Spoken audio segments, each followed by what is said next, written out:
Pleasant day to all of you.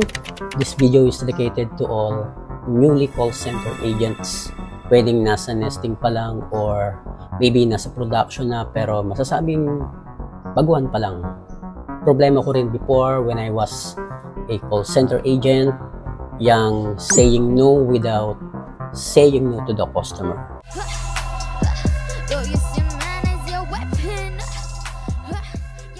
Madalas kasi kahit saang account sa call center company, yung mga customer di may iwasan na mag-approach sa iyo ng kanilang request na papabor sa kanila, but unfortunately hindi pwede or hindi available.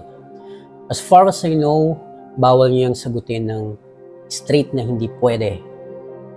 Like, I'm sorry ma'am, but it can't be, or that's not possible. Although, totoo naman na hindi nga pwede. Why? Una, the customer is likely to become irate. Pangalawa, pwede kang ma-mark up ng QA.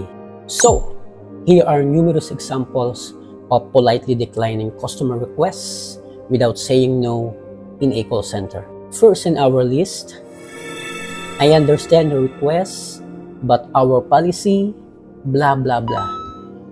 Or kung ano man ang policy nyo.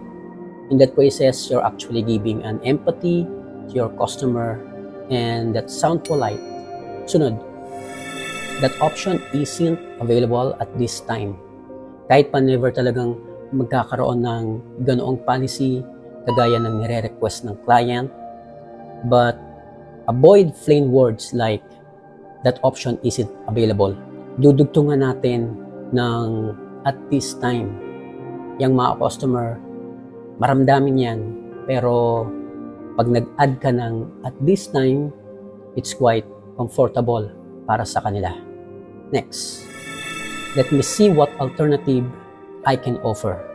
If a customer insists, request that your company doesn't allow, you may reply with the following phrases.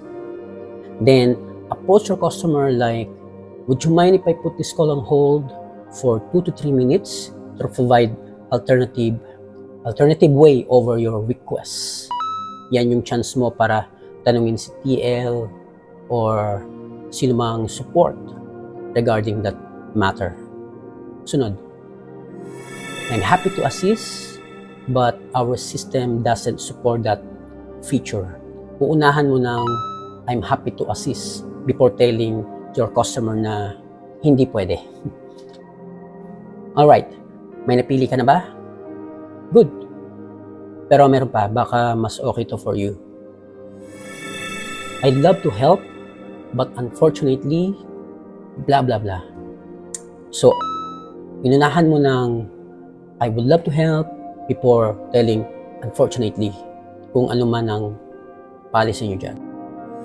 I wish we could, but yada yada. It sounds polite, di ba?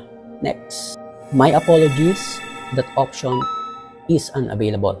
Next, I regret we can accommodate that request. So sa mga sample na yan, pag yan ang ginamit mo, magmumukha kang magaling, sounds more professional and polite person. Even customer doesn't reach favor that they would like. Perhaps they would be able to rate you as 5-star for the good service. And if you want more call center tips, please kindly click subscribe to my channel to be always updated. Bye for now.